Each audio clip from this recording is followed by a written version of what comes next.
आणि जेव्हा आकडेवारीमध्ये गेलो तेव्हा असं लक्षात आलं की 2,54,000 सहकारी संस्थांपैकी महाराष्ट्रामध्ये 1,10,000 सहकारी संस्था ह्या सहकारी गृहनिर्माण संस्था आहेत. म्हणजे या राज्यामध्ये 50% सहकार हा सहकारी गृहनिर्माण संस्थामार्फत चालतो. हे आपल्याला सांगितलं तर आपल्याला विश्वास बसणार नाही. आणि त्या सगळ्या सहकारी गृहनिर्माण संस्था ह्या जिल्हा आणि मेट्रोज या ठिकाणी आहेत. अजूनही तालुका प्लेसेसला सहकारी गृहनिर्माण संस्था ही कन्सेप्ट तितकीशी अजून रुजलेली नाही आहे. दुसरा जो मोठ्या प्रमाणावर जो सहकार जो शहरामध्ये चालतो आहे तो अर्बन कॉपरेटिव्ह बँक्स. या देशामध्ये 1500 अर्बन कॉपरेटिव्ह बँका आहेत. त्याच्यापैकी निम्म्या महाराष्ट्रामध्ये आहेत आणि निम्म्यापैकी बहुतांश सगळ्या शहरामध्ये काम करतात.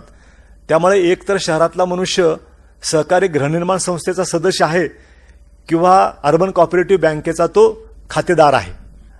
आणि एवढंच नसेल तर आपल्याला इतक्या मोठ्या प्रमाणात पतसंस्था शहरामध्ये दिसतात की जो अर्बन कॉपरेटिव्ह बँकेचा मेंबर नसेल तर तो सहकारी पतसंस्थेचा मेंबर आहे.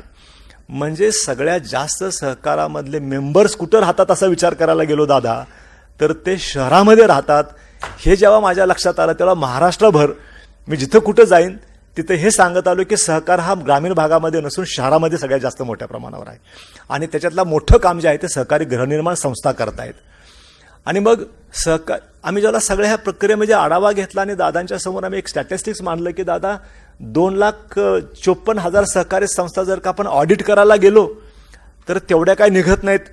ॲडमिनिस्ट्रेटिव्ह इन्स्पेक्शन करायला गेलो तर तेवढ्या निघत नाहीत. आढावा घेतो जेव्हा अधिकाऱ्यांचा तेव्हा मेळ लागत नाही की नक्की किती सहकारी संस्था आहेत. आणि म्हणून दादांनी आम्ही असा एक ड्राईव्ह घेतला की नक्की महाराष्ट्रामध्ये सहकारी संस्था किती आहेत त्याचं फिजिकल व्हेरिफिकेशन करायचं.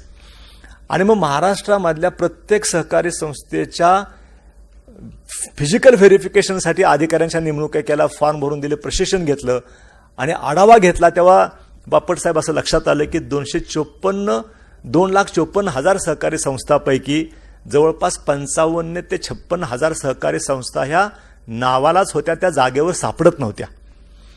आणि मग करायचं काय याच? कारण सहकारामधल्या कुठल्याही संस्थेला म्हणजे अगदी सहकारी गृहनिर्माण संस्थेला सुद्धा हात घालायचा म्हटलं की किती लोक अंगावर येतात आपल्याला कल्पना आहे.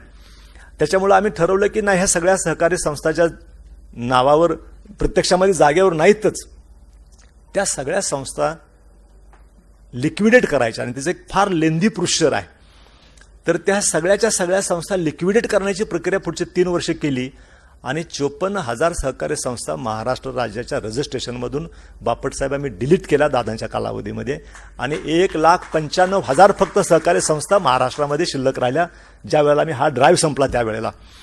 आणि मग पुन्हा जेव्हा आम्ही काम करत गेलो तेव्हा असं लक्षात आलं की जास्तीत जास्त लोक म्हणजे पुण्या शहरामध्ये असेल, मुंबई असेल, DDRची पदं आहेत शहरामध्ये आणि डेप्युटी रजिस्ट्रारची पदं आहेत. आणि डेप्युटी रजिस्ट्रारकडे माझ्याकडे येणाऱ्या लोकांची संख्या इतक्या मोठ्या प्रमाणावर होती की गृहनिर्माण संस्था दुपारच्या व्हिजिटर्समध्ये निम्म्यापेक्षा जास्त लोक हे सहकारी गृहनिर्माण संस्थांमधले प्रश्न घेऊन भेटायला यायचे आणि कितीही प्रयत्न केला तरी त्यांचे प्रश्न संपायचे नाहीत.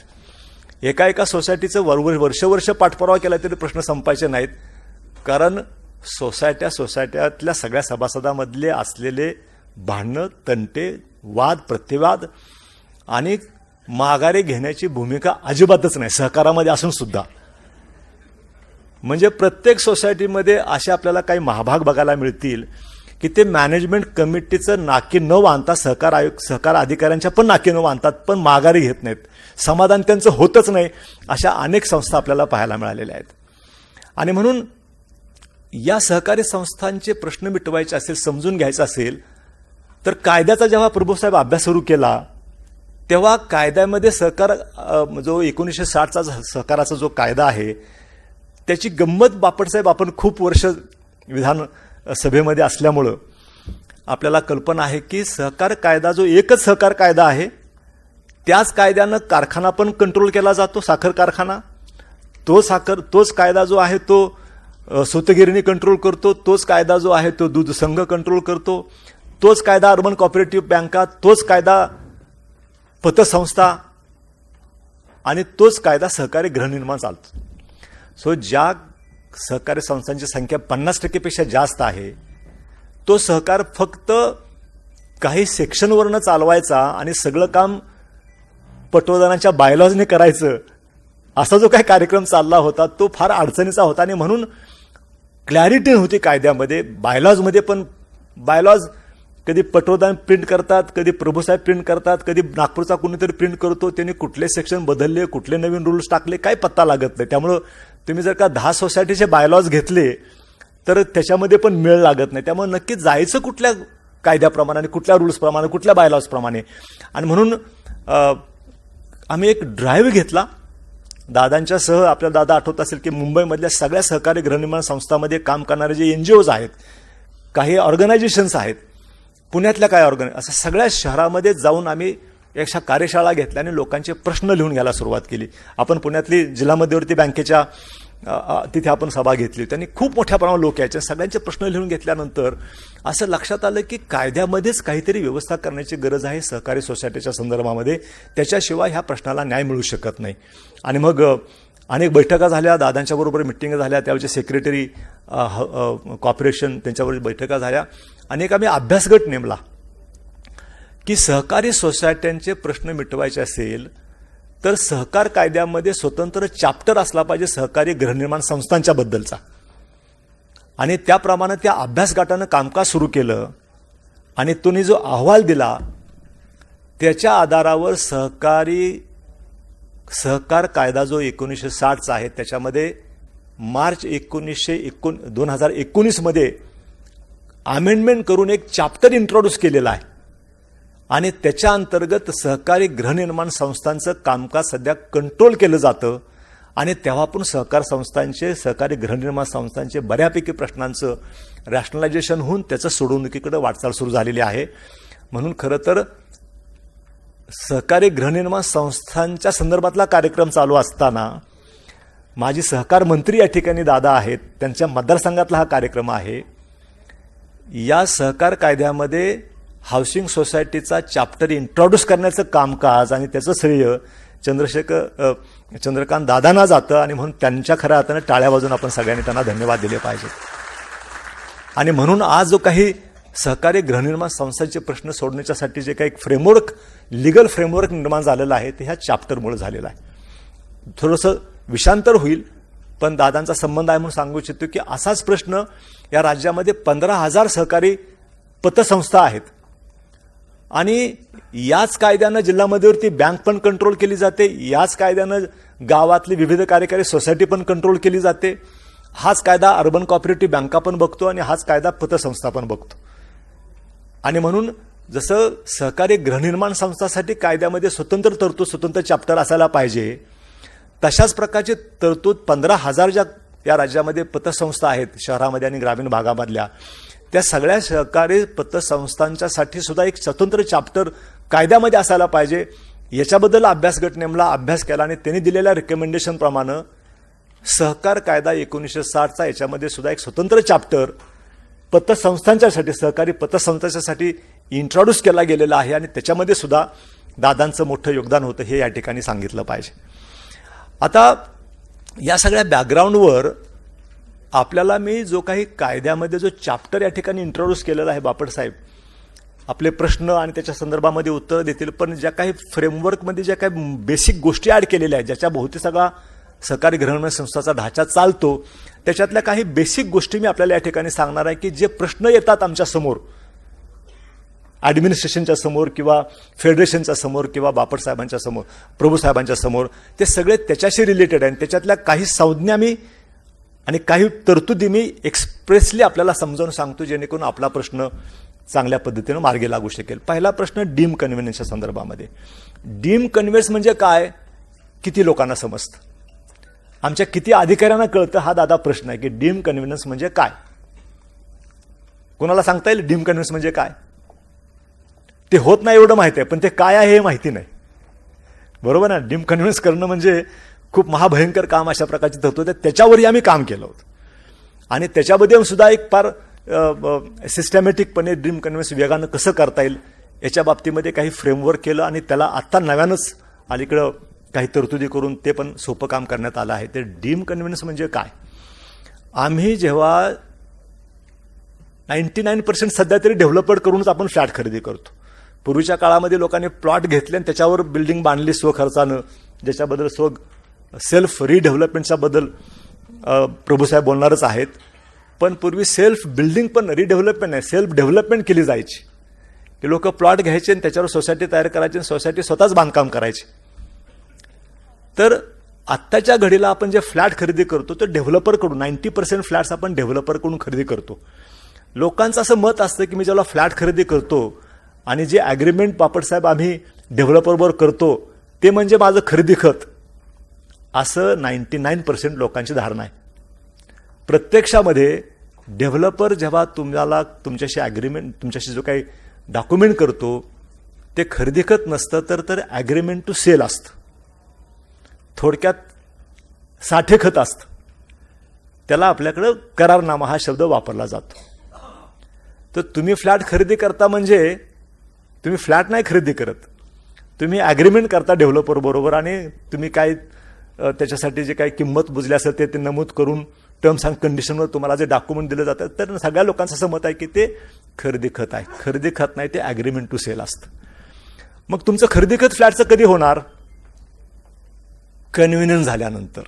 म्हणजे डेव्हलपरनी सगळे फ्लॅट बांधल्यानंतर, सगळे फ्लॅट विकल्यानंतर त्यांनी पुढाकार घेऊन हाऊसिंग सोसायटी फॉर्म केली पाहिजे. त्यांनी स्वतःचा कॅम्पस सोडण्यापूर्वी हाऊसिंग सोसायटी त्यांनी फॉर्म करून दिली पाहिजे. त्यांनी पुढाकार घेतला पाहिजे आणि त्यांनी तिथल्या लोकांचं एक प्रशासक, एक पदाधिकाऱ्यांचं मंडळ नेमून हाऊसिंग सोसायटी तयार करून दिली पाहिजे. हाऊसिंग सोसायट्या केल्या जात नाहीत. आजही जेव्हा रिडेव्हलपमेंटचा प्रश्न निर्माण होतो तर अनेक ठिकाणी त्याच्या सोसायट्याच नाहीत. आणि मग सोसायटी नसेल मग रिडेव्हलपमेंट कसं करणार? आज रिडेव्हलपमेंटला सगळा मुख्य प्रश्न जर असेल तर सोसायट्यांचं रजिस्ट्रेशन. त्यामुळे डेव्हलपरने सोसायटी रजिस्टर करून दिली पाहिजे आणि सोसायटी रजिस्टर करून दिल्यानंतर जेव्हा कंप्लीट साईटची डेव्हलपमेंट पूर्ण होईल, ॲम्युनिटीज तुमच्या सोसायटीच्या ताब्यात दिल्या जातील आणि बिल्डरनी त्या साईटमधून निघून जाण्याच्या वेळेला त्यांनी सोसायटीच्या बरोबर कन्व्हिनियन्स डीड करून दिलं पाहिजे. कन्व्हिनियन्स डीड म्हणजे खरेदी खत करून दिलं पाहिजे. खरेदी खत म्हणजे काय? तर ज्या जमिनीवर तो प्रोजेक्ट केला डेव्हलपमेंटचा, त्या जमिनीच्या सह बिल्डिंगचं खरेदी करत सोसायटीच्या नावानं करून देणं, याला कन्व्हिनियन्स डीड म्हटलं जातं. काय सांगितलं आपल्याला? ती जी जमीन आहे, ज्या जमिनीवर हा प्रोजेक्ट झाला, त्या जमीन आणि त्याच्यावरच्या सगळ्या बांधकामाच्या सह सोसायटीच्या नावानं ते करून द्यायचं आणि त्याच्या अंतर्गत एकाच डीडनी, एकाच कन्व्हिनियन्स डीडनी जेवढे तिथं मेंबर आहेत ज्यांच्याबरोबर ॲग्रीमेंट टू सेल केलं होतं ते सगळ्याच्या सगळ्यासाठी ते एकच खरेदी खत तयार होतं, कन्व्हिनियन्स डीड तयार होतं. कारण बिल्डरने हे सगळं उभं केलेलं असतं. बिल्डरने फ्लॅट बांधलेले असतात. बिल्डर ऑन रेकॉर्ड येतच नाही. तो आपण तर बघितलं असेल की मूळ मालक असतो, पॉवर ऑफ अटर्नी होल्डर असतो, त्याच्या नावानं बिल्डिंग बांधलेली असते, तर तो वेगळा विषय आहे. परंतु जमिनीच्या सह जेव्हा सोसायटीच्या नावानं बिल्डिंगचं खरेदी खत होतं, ते खरेदी खत म्हणजे तुमच्या फ्लॅटचं खरेदी खत असतं. माड्या भाषेमध्ये सांगतोय आपल्याला. सो तुम्हाला जर का खरेदी खत तुमच्या फ्लॅटचं व्हायचं असेल तर सोसायटीचं कन्व्हिनियन्स डीड व्हायला पाहिजे. 90% डेव्हलपरनी त्या काळामध्ये कन्व्हिनियन्स डीड करून दिलेलं नाही. आज कोथरूडचं तुम्ही बघितलं, मला माहीत नाही, तुम्ही मगाशी त्या मॅडमनी सर्वे केला, तुमच्या सगळ्या सोसायट्यापैकी किती सोसायट्यांचं कन्व्हिनियन्स डीड करून दिलं होतं डेव्हलपरनी. आणि कन्व्हिनियन्स डीड डेव्हलपर करू देत नाही. जोपर्यंत कन्व्हिनियन्स डीड करून देत नाही तोपर्यंत तुमचा हक्क त्या जमिनीवर आणि फ्लॅटवर राहत नाही. आणि म्हणून जमिनीवर आणि फ्लॅटवर हक्क प्राप्त व्हायचा तर कन्व्हिनियन्स डीड करून दिलं पाहिजे डेव्हलपरनी. आणि ते दिल्यानंतर मग प्रॉपर्टी कार्डला सोसायटीचं नाव लागतं, जमिनीसह बिल्डिंगला. आणि त्या सोसायटीच्या पोटामध्ये तुम्ही मेंबर म्हणून तुमचा जेवढा फ्लॅट आहे तेवढ्या मालकीचा फ्लॅट तुम्ही खरेदी खत केलं त्याचा असा अर्थ होतो. आणि म्हणून कन्व्हिनियन्स डीड डेव्हलपर करून देत नाहीत. आणि म्हणून एक 15-20 वर्षापूर्वी काय करायचं, याच्याबद्दल काय करायचं म्हणून कायद्यामध्ये तरतूद करण्यात आली की डीम्ड कन्व्हिनियन्स करून घ्यायचं सोसायटीनं. सोसायटी स्वतः डीडीआरकडे जाईल आणि आम्हाला डीम कन्व्हिनन्स करून द्या, कारण बिल्डर कन्व्हिनन्स डीड करू देत नाही. बिल्डर कन्व्हिनन्स डीड करून देत नाही, खरेदी खत करू देत नाही, म्हणून डीम कन्व्हिनन्स करून द्यायचं. आणि मग त्याच्यासाठी सगळ्या खूप डिफिकल्ट आणि फॉर्मॅलिटीज आहेत, त्याच्यामध्ये गेलो तर बराच वेळ जाईल. म्हणून आणखी काही गोष्टी, काही संज्ञा, काही मुद्दे मी क्लॅरिफाय करतो, जेणेकरून तुम्हाला बेसिक मुद्दे क्लिअर झाले तर तुम्हाला काय करायचं आहे, हे तुम्हाला का डीम कन्व्हिनन्स करायचं, का कन्व्हिनन्स डीड पाहिजे. कारण दोन्ही झाल्याशिवाय तुमच्या प्रॉपर्टी कार्डला सोसायटीचं नाव लागत नाही. आणि सोसायटीचं प्रॉपर्टी कार्डला नाव लागत नाही तोपर्यंत तुम्हाला रिडेव्हलपमेंटला जाता येत नाही, ज्याच्या बाबतीमध्ये प्रभूसाहेब याच्यानंतर सगळा पुढचा डोलारा उभा करणार आहेत. म्हणून प्रत्येक सोसायटीकडं जर का कन्व्हिनन्स डेव्हलपरने करू दिलं नसेल तर त्यांनी डीम कन्व्हिनन्स करण्यासाठी DDRकडे, तुमच्या तालुक्याच्या, तुमच्या शहराच्या DDR deputy registrar of cooperative सोसायटीजकडे अर्ज केला पाहिजे. रिसेंटली एक शासनानं निर्णय घेतला आणि ते खूप सोपी पद्धत करत आणलेली आहे. म्हणजे ह्याच्यामध्ये गेल्या 15-20 वर्षामध्ये इतकी इव्हॉल्वमेंट झालेली आहे की, म्हणजे एक उदाहरण सांगतो की जर तुम्हाला डीम कन्व्हिनन्सला जायचं असेल तर बापटसाहेब सँक्शन प्लॅन लागतो आणि कंप्लेशन सर्टिफिकेट लागतो. जुन्या हाऊसिंग सोसायटीच्या संदर्भामध्ये विशेषतः कोथरूड घेतला तर मला आठवतं 80च्या दशकामध्ये जगामध्ये सगळ्यात जास्त हाऊसिंग डेव्हलपमेंट कुठं झाली होती तर ती कोथरूडमध्ये झाली होती, असं त्यावेळेला मी ऐकलेलं आहे.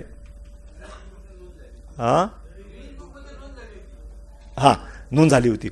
आता म्हणजे 40 वर्ष झाली त्या गोष्टीला, किंवा 45 वर्ष झाली, अजूनही सोसायटीला नाव नाही लागलं प्रॉपर्टी कार्डला. मग असे जो ॲडव्होकेट सावळेकर सांगत होतो तो विषय जो आहे तो तिथून सुरुवात होतो. आपल्याला विषय समज कुठून सुरुवात झालाय. प्रॉपर्टी कार्डला नाव काढायचं असेल तर सावळेकर मॅडम पहिल्यांदा डीम कन्व्हिनन्स व्हायला पाहिजे, त्याच्याशिवाय प्रॉपर्टी कार्डला नाव लागणार नाही. म्हणून तुम्ही कितीही डोकं आपटलं मेंटेनन्स सर्व्हरकडे आणि सिटी सर्व्हे ऑफिसरकडे जाऊन, तोपर्यंत तुमच्या हातात डीम कन्व्हिनन्स नाही तोपर्यंत प्रॉपर्टी कार्डला नाव नाही लागू शकत. म्हणून मग आता डीम कन्व्हिनन्सकडे तुम्हाला जायला पाहिजे. तर आत्ता सरकारनं असा निर्णय घेतला की, म्हणजे जुन्या डेव्हलपरच्या बाबतीमध्ये विशेषतः कोथरूडचा महाराष्ट्रामध्ये सगळ्यातला गंभीर प्रश्न असू शकतो की, आपल्याकडे डेव्हलपरनी मंजूर करून घेतलेले जे प्लॅन महापालिकेकडून सँक्शन करून घेतलेले जे प्लॅन आहेत त्याची कॉपी मिळत नाही. आणि सगळ्यात महत्त्वाचं की तुम्ही जे कंप्लिशन सर्टिफिकेट घेतलं त्याची कॉपी मिळत नाही. ह्या दोन्ही गोष्टी असल्याशिवाय आणि सोसायटी रजिस्टर्ड झाल्याशिवाय तुम्हाला डीम कन्व्हिनन्ससाठी अर्ज करता येत नाही. आणि सगळा गहन प्रश्न महाराष्ट्रभर असा आहे की जुन्या सोसायटीच्या बाबतीमध्ये कंप्लिशन सर्टिफिकेटही मिळत नाही आणि सँक्शन प्लॅनही मिळत नाही. म्हणून सरकारनं आता एक खूप चांगली नुकतीच एक दादा घोषणा केलेली आहे आणि त्याचं परिपत्रक पण निघालं आहे की, जेव्हा डेव्हलपर सोसायटी रजिस्ट्रेशनसाठी प्रस्ताव दाखल करतो त्या प्रस्तावासोबतच त्यांनी सँक्शन प्लॅन आणि कंप्लिशन सर्टिफिकेट जोडलं पाहिजे, त्याच्याशिवाय सोसायटीचं रजिस्ट्रेशनच केलं जाणार नाही. अशा प्रकारचं बंधन घातल्यामुळे आता भविष्यामधले हे प्रश्न कमी कमी होत जातील. आणि आता रेरा आल्यापासून नाही, डीम कन्व्हिनन्समध्ये जेव्हा दादा जातो तेव्हा डेव्हलपर सहकार्य करत नाही म्हणूनच डीम कन्व्हिनन्स आहे. सहकार्य करतच नाही, त्याच्या विरुद्ध एकतर्फी ऑर्डर पारित होऊ शकते. डीम कन्व्हिनन्समध्ये डेव्हलपरच्या शिवाय ऑर्डर पारित करण्याचे अधिकार DDRला दिले आहेत. म्हणून त्यांनी किमान कागदपत्र सादर केली 3 गोष्टी. बाकीच्या छोट्या छोट्या गोष्टी तर आपण जमा करू शकतो, पण सोसायटीचं रजिस्ट्रेशन सर्टिफिकेट, त्याच्यानंतर सोसायटीचा ठराव, त्याच्यानंतर सँक्शन प्लॅनची कॉपी आणि कंप्लिशन सर्टिफिकेट तेवढं असेल तर मग बाकीच्या सगळ्या गोष्टी गौण आहेत आणि त्या मिळवता येतात. कारण हे दोन्ही जेव्हा तुम्ही मिळवलं तेव्हा बाकी सगळं असल्याशिवाय कंप्लिशन सर्टिफिकेटच मिळत नाही. फायर ओनर्स असेल किंवा काय ते आता ते पण काढून टाकलेलं आहे. त्यामुळे आता deem conveyance has become very easy. पहिलं काम तुम्हा सगळ्यांना, आपण प्रश्नोत्तर नंतर घेऊ, पहिलं काम जे आहे की तुम्ही तुमच्या सोसायटीचं कन्व्हिनन्स डीड झाला असेल तर शोधा, डीम कन्व्हिनन्स झालं नसेल ते करायला अर्ज दाखल करा आणि मग त्याला काही कालावधीमध्ये डीम कन्व्हिनन्सची प्रक्रिया आता खूप गतिमान झाल्यामुळे ते तुम्हाला लवकर मिळेल आणि तरच मग तुम्हाला रमेश प्रभूसाहेब काही ते काम मदत करू शकतील. तर या दृष्टिकोनातून हा झाला डीम कन्व्हिनन्सचा विषय, सगळ्यातला महत्त्वाचा विषय होता म्हणून आपल्याला सांगितलं. सोसायटीमध्ये भांडणं कुठल्या मुद्द्यावर असतात? जे आमच्याकडे मॅक्झिमम दादा तक्रारी यायच्या ते विषय मी टच करतो. म्हणजे मग तुमचे प्रश्न बऱ्यापैकी, जसं आता तुम्हाला कन्व्हिनियन्स डीड आणि डिम कन्व्हिनियन्स डीड कळला का विषय. अपार्टमेंटच्या बाबतीमध्ये आता असाच प्रकार असतो, पण तो सेपरेटली सांगेन मी. जरा प्रश्नोत्तर नंतर घेतो मी समजू शकतो आपल्या मनात अनेक प्रश्न, कारण जास्त बोललं की जास्त प्रश्न निर्माण होतात हे मला माहिती आहे. त्यामुळं त्याची उत्तरं आपल्याला तर नंतर देऊ, पण मग डिस्कंटिन्यू होईल मला. सो पुढचा जो मुद्दा मी आपल्याला या ठिकाणी सांगतो, जे प्रश्न आपल्यासमोर निर्माण होतात त्याच्या काही बाबतीमध्ये जर का क्लॅरिटी असेल तर प्रश्न निर्माण पण होणार नाहीत आणि ते तुमच्या पातळीवर तुम्ही सोडू पण शकाल. हा जो कायदा झाला मार्च 19ला, त्या कायद्याची कॉपी तुम्ही सगळ्यांनी मिळवा. त्याच्यामध्ये चॅप्टर आहे आणि त्या चॅप्टरमध्ये अनेक गोष्टी इतक्या क्लिअर झालेल्या आहेत की ज्या बायलॉजमध्ये आणि रूल्समध्ये कुठे बघायलाच मिळत नाहीत. कायद्यामध्ये आपल्याला एकाच ठिकाणी अतिशय चांगल्या पद्धतीनं बघायला मिळतात. आणि म्हणून आणखी दुसरा मुद्दा जो आहे त्याच्याबद्दल पण कायदा मराठीमध्ये आहे. सगळ्या या सगळ्यांचा एन्सायक्लोपीडिया पटवर्धन साहेब, सरकारकडे जायची गरज नाही तुमच्या माहितीसाठी सांगतो. तर याच्यामधले काही गोष्टी मी फक्त काही संज्ञा मी क्लिअर करतो. जसं डीम कन्व्हेन्शनबद्दल बोललो तशाच पद्धतीनं डिफॉल्टर म्हणजे कोण, त्याच्यावरनं फार वाद असतो सोसायटीमध्ये. अनेक सोसायटीनं नोटिसा दिल्या तरी भले भले काही दाद देत नाहीत, बरोबर. आणि त्या तरतुदीच माहिती नसल्यामुळं कुठल्या कायद्याखाली कशी नोटीस काढायचे काय माहिती नसतं. आणि म्हणून डिफॉल्टर म्हणजे काय, मी अनेक गोष्टी त्यापैकी जिथं प्रॉब्लेम आहे सोसायट्यांना तेवढे मुद्दे फक्त घेणार आहे. Defaulter means a member or a flat owner or occupier who fails to pay the dues of the society within 3 months from the date of service of a bill or notice or due date of the payment, whichever is latter. म्हणजे तुम्ही त्यांना notice अधिकृतपणे दिली पाहिजे, त्याची पोच घेतली पाहिजे, त्या तारखेपासून त्याला नोटीस सर्व झाल्यापासून 3 महिन्याच्या आत जर का त्यानं पेमेंट केलं नाही तर तो डिफॉल्टर होतो. हे आपल्याला माहिती नसतं. वर्षानुवर्ष नोटिसा देतोय महाराज. म्हणजे काय काय महाभाग अशा आहेत की 15-15 वर्ष नोटिसा देऊन त्यांनी दमडा भरलेला नाही. मेंटेनन्स चार्जेस शिवाय तो राजरोसपणे राहतो आणि सगळ्याच्यावर रुबाब गाजवतो परत सोसायटीमध्ये. जो जास्त डिफॉल्टर आहे तो जास्त त्रासदायक आहे, बरोबर आहे का. एक नाही अनेक आहेत महाभाग. एक असाल तर त्याला तुम्ही निपटार त्याला का, त्याला जर का एक आणखी जोडीदार जर मिळाला त्यांचा सहकार सुरू होऊन जातो. ते सहकार तत्वाचं पालन ते फार चांगल्या पद्धतीने करतात. त्याच्यानंतर आणखी काही मुद्दे की मेंबर कोण, असोसिएट मेंबर कोण, प्रोव्हिजनल मेंबर कोण, हा फार घोळ सोसायटीमध्ये चालतो. आणि याच्या खालीच आडवी आणि जिरवी फार चालते. म्हणजे जे मॅनेजमेंट कमिटी, मग अशा आपण डिफॉल्टरबद्दल बोललो, डिफॉल्टर सदस्याबद्दल बोललो, पण याच्या आज्ञानापोटी मॅनेजमेंट कमिटी एवढी हैराण करते काय काय मेंबरला की ते हतबल होऊन जातात. तर खूप छान आहे. असोसिएट मेंबर म्हणजे काय मी आपल्याला थोडक्यात सांगतो. असोसिएट मेंबर मीन्स, मेंबर म्हणजे सोसायटीचा जो मूळ मेंबर आहे तो, सोसायटी रजिस्ट्रेशन करताना जो मेंबर झाला तो मेंबर, ठीक आहे ना. त्यामुळे मेंबरच्या बद्दल काही शंका नाही. पण असोसिएट मेंबर कोण असतं तर associate member means husband, wife, father, mother, brother, sister, son, daughter, son in law, daughter in law, nephew, niece इत्यादी, duly admitted to the membership of a housing society. हे महत्वाचं. On written recommendation of the member of, on written recommendation of the member to exercise his rights and duties with his written prior consent and whose name does not stand in the share certificate. So associate member म्हणजे मूळ मेंबरनी रक्ताच्या नात्यातल्या माणसाचं associate member करावं म्हणून जे लेखी recommendation दिलेलं असतं आणि ज्याचं नाव शेअर सर्टिफिकेटमध्ये नोंदलं जात नाही, हे पुढचं वाक्य फार महत्वाचं. तर अशा लोकांना असोसिएट मेंबर म्हटलं जातं. काय शंका असेल तर तुम्ही पटवर्धनांना नंतर भेटा, कारण सगळ्यांना खुलासा करत बसलो तर आपल्या अजून पुढच्या मेंबरला बोलायचं आहे. जॉईंट मेंबर म्हणजे सह member means a person joined in an application for the registration of a housing society jointly which is subsequently register, or a person who is duly admitted to the membership after its registration and who holds share, right, title, interest in the flat jointly, but whose name does not stand first in the share certificate. तो member कोण असतो की ज्याचं नाव share सर्टिफिकेटमध्ये लिहिलेलं असतं, तो member असतो. परंतु मी आपल्याला सांगितल्याप्रमाणे जॉईंट मेंबर पत्नी असेल किंवा नॉर्मली पत्नी हीच किंवा मुलगा असेल किंवा मुलगी असेल, त्याला जॉईंट मेंबर म्हणून त्याचा खरेदी करताना जॉईंटली खरेदी करतात. बरोबर आहे का नाही? खरेदी करताना जॉईंटली खरेदी करतात. इक्वल कॉन्ट्रीब्युशन असेल, कॉन्ट्रीब्युशन व्हेरियड असेल, परंतु या लोकांना जॉईंट मेंबरशिप दिली जाते.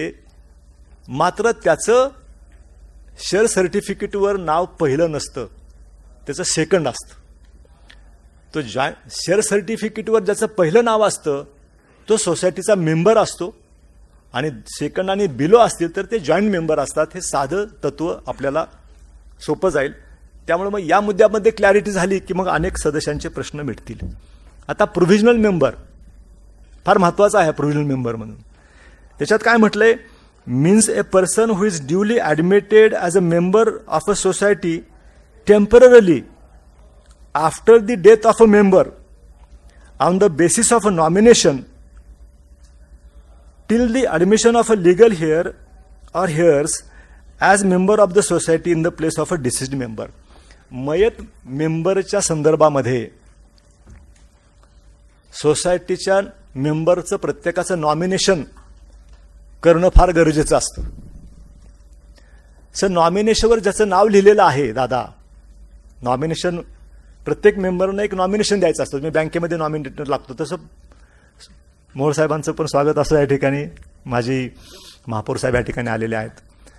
तर प्रोव्हिजनल मेंबरशिप म्हणजे मेंबर मयत झाल्यानंतर ज्याचं नाव नॉमिनेशनमध्ये त्यानं दिलेलं आहे त्याला त्याच्या अर्जावरनं दिलेली मेंबरशिप म्हणजे प्रोव्हिजनल मेंबरशिप आहे.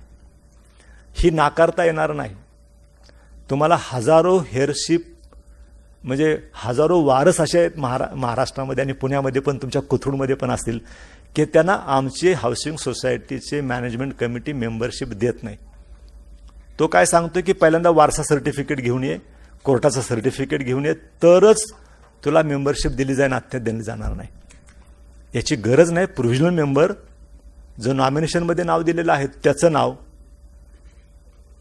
त्याला, किंवा सगळ्याच ठिकाणी नॉमिनेशनमध्ये लोकांनी मेंबरने नावं दिलेली नाहीत, मग सगळे वारस मिळून सांगतील की बाबा याला तुम्ही तात्पुरतं मेंबर म्हणून द्या, तो प्रोव्हिजनल मेंबर झाला.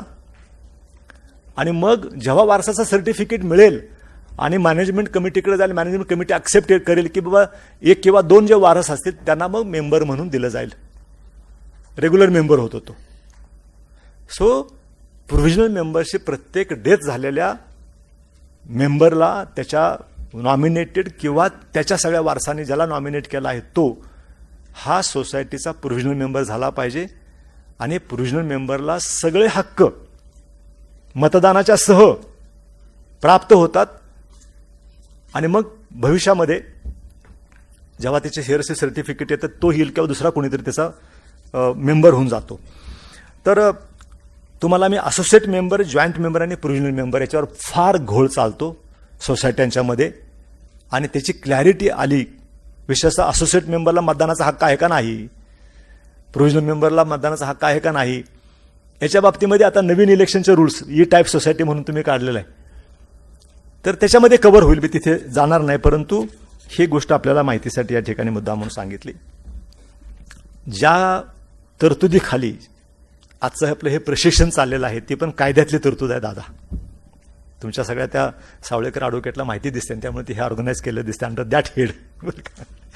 कारण त्या कायद्यामध्ये कॉपरेटिव्ह सोसायटीचे जे मेंबर्स आहेत हाऊसिंग सोसायटींचे त्यांचं प्रबोधन व्हावं, प्रशिक्षण व्हावं आणि जितकं त्यांना ज्ञान असेल, माहिती असेल तितकं ते अधिक चांगल्या पद्धतीनं सोसायटीची मॅनेजमेंट करतील. म्हणून एक cooperative education and training to the members असा एक ह्याच्यामध्ये सेक्शन आहे 154B6 म्हणून. त्याच्या अंतर्गत to ensure the effective and active participation of the members in the management of the society. मग अशी बापट साहेबांनी सांगितलं की अध्यक्षच व्हायला तुम्ही तयार नाही, मेंबर्स कमिटीमध्येच यायला कोणी तयार नाही. अशा परिस्थितीमध्ये काय असतं तर घाबरतात लोक खूप की हाऊसिंग सोसायटीमध्ये गेलं तर काहीतरी प्रॉब्लेम होतील वगैरे. असं काय नसतं. म्हणून त्याच्यामध्ये प्रशिक्षण दिलं जाईल. दुसरा मुद्दा आहे की groom talented employees of the effective management for the effective management. तो स्टाफ आहे तुमचा, कोणी मॅनेजर असेल किंवा मोठी सोसायटी असेल तर मोठे 2-4 लोकांचा स्टाफ असतो, त्यांचं प्रशिक्षण त्यांना देणं. आणि develop professional skills through cooperative education and training, हे त्याचे मुख्य उद्देश असतात. Every member of the committee whether elected or coopted may undergo such cooperative education training. म्हणजे प्रत्येक सोसायटीची निवडणूक झाल्यानंतर त्या मॅनेजमेंट कमिटीला कंपल्सरी ट्रेनिंग दिलं पाहिजे, त्याच्यासाठी कायद्यामध्ये ही तरतूद करण्यात आलेली आहे. आणि सगळ्यात महत्त्वाचं आहे तुमच्यासाठी की cooperative society specified the government shall contribute annually towards the cooperative education and training fund. तुमच्याच फंडामधून हा कार्यक्रम ऑर्गनाईज करणार आहे. तर ह्या कायद्यामध्ये तरतूद केलेली आहे की तुम्हाला प्रत्येक हाऊसिंग सोसायटीला दरवर्षी एज्युकेशन अँड ट्रेनिंगसाठी फंडाला तुम्हाला कॉन्ट्रीब्युशन दिलं जाणार आहे. आणि त्याच्या अंतर्गत शासनामार्फत अर्थातच शासनाने ज्या नॉमिनेट केलेल्या संस्था आहेत, जशी शेखर यांची संस्था आहेत, अशा संस्था राज्यस्तरीय संस्था आहेत, विभागीय संस्था आहेत, जिल्हास्तरीय संस्था, त्यांच्यामार्फत हे प्रशिक्षण आयोजित करण्यासाठी येणारा खर्च त्याच्यातून भागवण्याची तरतूद त्याच्या बाबतीमध्ये दिलेली आहे. त्याच्यानंतर आणखी काही संज्ञा व्यक्त करतो, कारण वेळेचा प्रश्न आहेच. Rights and duties of the members त्याच्यामध्ये दिलेले आहेत, त्या मी जात नाही खोलामध्ये. पण no member shall be eligible for being appointed, nominated, elected, coopted or for being a member of the committee if he is a defaulter of the society. त्या डिफॉल्टरचा मग संबंध होता म्हणून आपल्याला सांगितलं, त्याला कुठेही तर स्थान द्यायचं नाही. त्याच्यानंतर मग voting rights of the members, त्याच्याबद्दल एक प्रश्न निर्माण होता आणि म्हणून सांगतो. No member of the society shall have more than 1 vote provided that every right to vote shall be exercise by personally. म्हणजे प्रॉक्झी नाही, त्या मेंबरला स्वतःच द्यावं लागतं, प्रॉक्झी करता येत नाही. त्याच्यानंतर associate member shall have right to vote with prior written consent of the member. So associate मेंबरला पण मतदान करता येईल, पण त्याला मूळ मेंबरने तसं लेखी दिलं पाहिजे. आणि the provisional member shall have the right to vote. मग अशा आपल्याला सांगितले की प्रोव्हिजनल मेंबर जो आहे तो त्याला पूर्णपणे हक्क मिळेल. तर एवढ्या ह्या तरतुदी, महत्त्वाच्या तरतुदी मी आपल्याला या ठिकाणी सांगितल्या.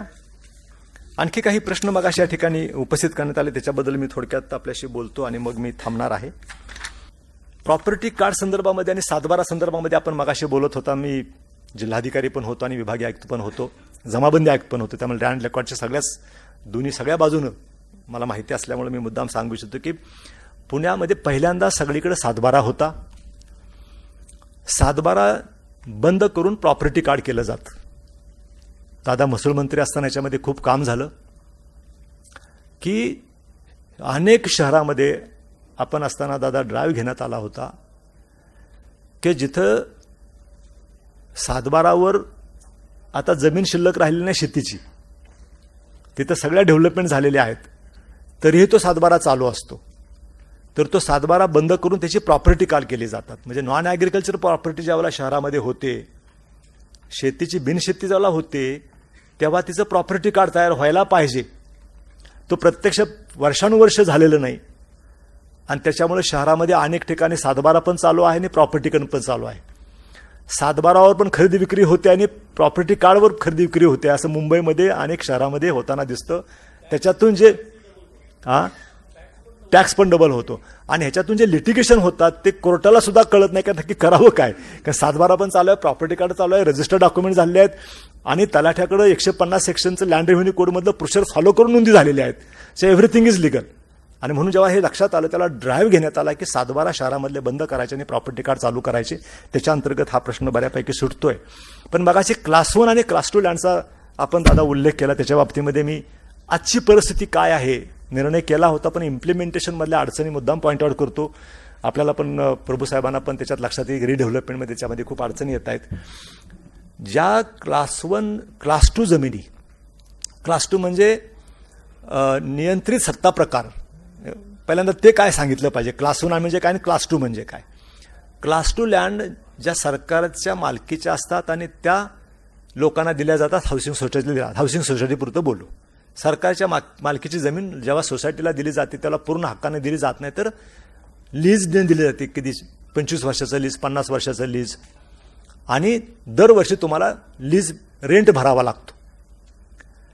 तर या क्लास 2 लँड ज्या आहेत, शासनाने खूप चांगला निर्णय घेतला की त्या जमिनीच्या 10% मार्केट रेटच्या 10% पैसे जर का हाऊसिंग सोसायटीनं भरले शासनाला, तर ती क्लास 2 लँड ही क्लास 1 केली जाईल, असा शासनाने निर्णय घेतला करोनाच्या आधी 19 वर्षामध्ये, सन 19 मध्ये.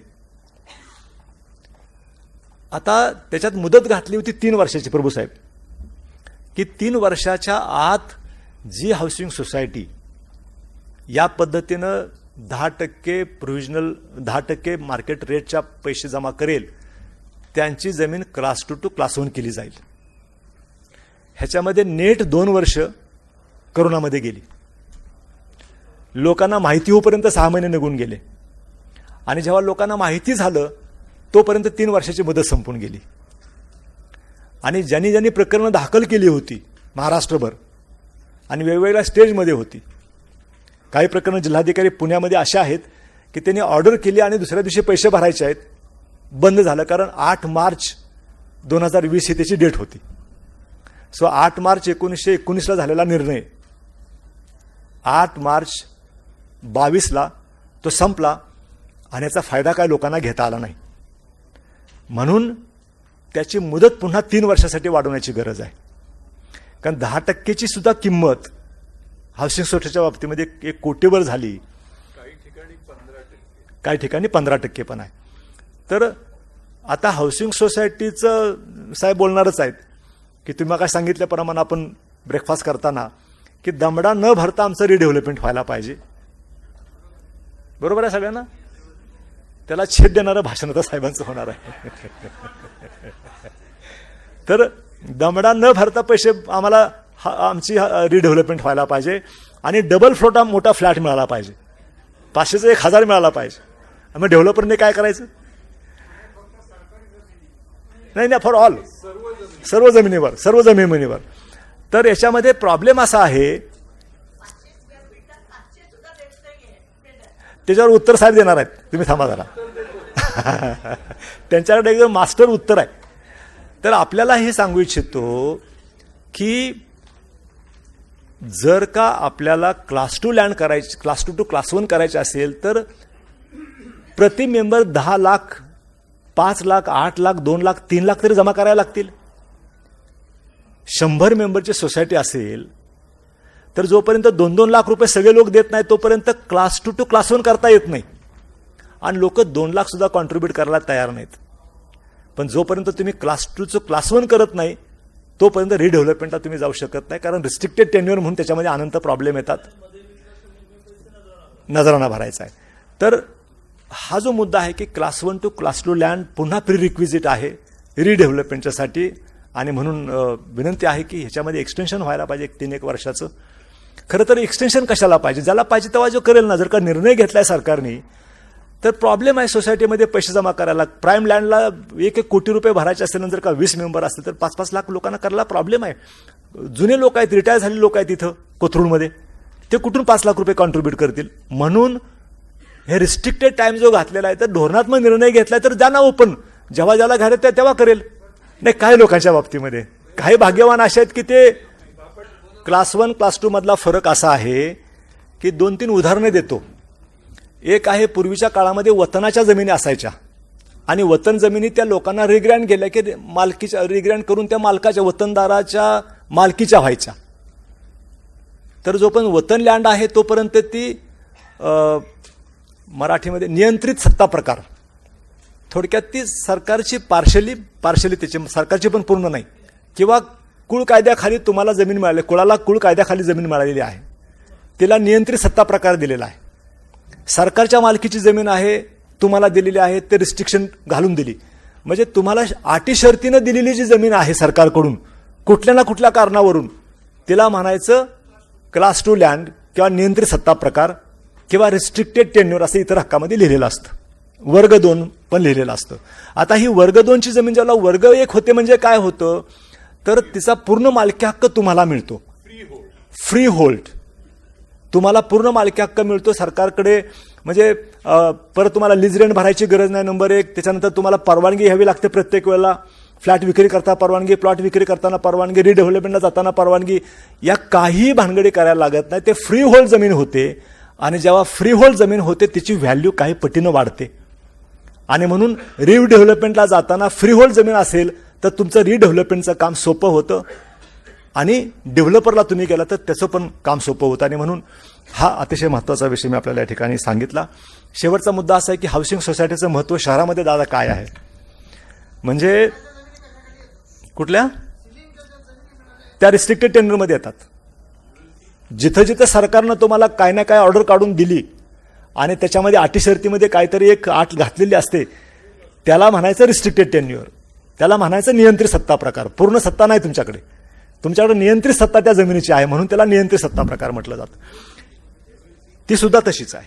सेक्शन 20 खालच्या ज्या स्कीम्स असतात त्या पण तशाच असतात. त्याच्यामध्ये रिस्ट्रिक्शन साधं गणित सांगतो. एक ऑर्डर काढल्या त्याच्यामध्ये अटी घातल्यात खाली, त्याच्यातली एक अट नक्की अशा बद्दलची असते आणि म्हणून रिस्ट्रिक्टेड टेन्युअर. आता मला असं वाटतं की प्रश्नोत्तराला सगळ्या शेवटी जाऊया किंवा नंतर एखादा कार्यक्रम प्रश्नोत्तरासाठी घेऊ आपण, काय प्रॉब्लेम नाही. पण जर का पुणे शहराचा विचार केला, जर का हाऊसिंग सोसायटी दादा नसत्या, मोरसाहेब आता महापौर आपण होतात महापालिकेमध्ये, जर का हाऊसिंग सोसायटी शहरामध्ये नसतं तर शहराचं काय झालं असतं.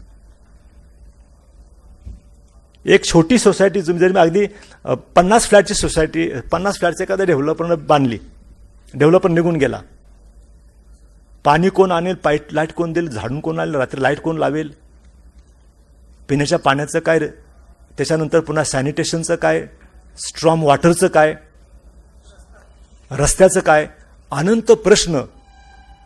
असं गृहीत धरून चालू की हाऊसिंग सोसायटी कन्सेप्टच नाही पुण्यामध्ये. महापालिकेचे काय होईल. महापालिकेची पळता भुईत थोडी अशी अवस्था होऊ शकते, 12 पण वाचतील. सो हाऊसिंग सोसायटी आहे म्हणून महापालिका आहे हे म्हटलं तर वावगं होणार नाही. इतकं महत्त्व शहरामध्ये हाऊसिंग सोसायट्यांचं आहे आणि त्या तुम्ही नीटपणे चालवा एवढीच अपेक्षा करतो.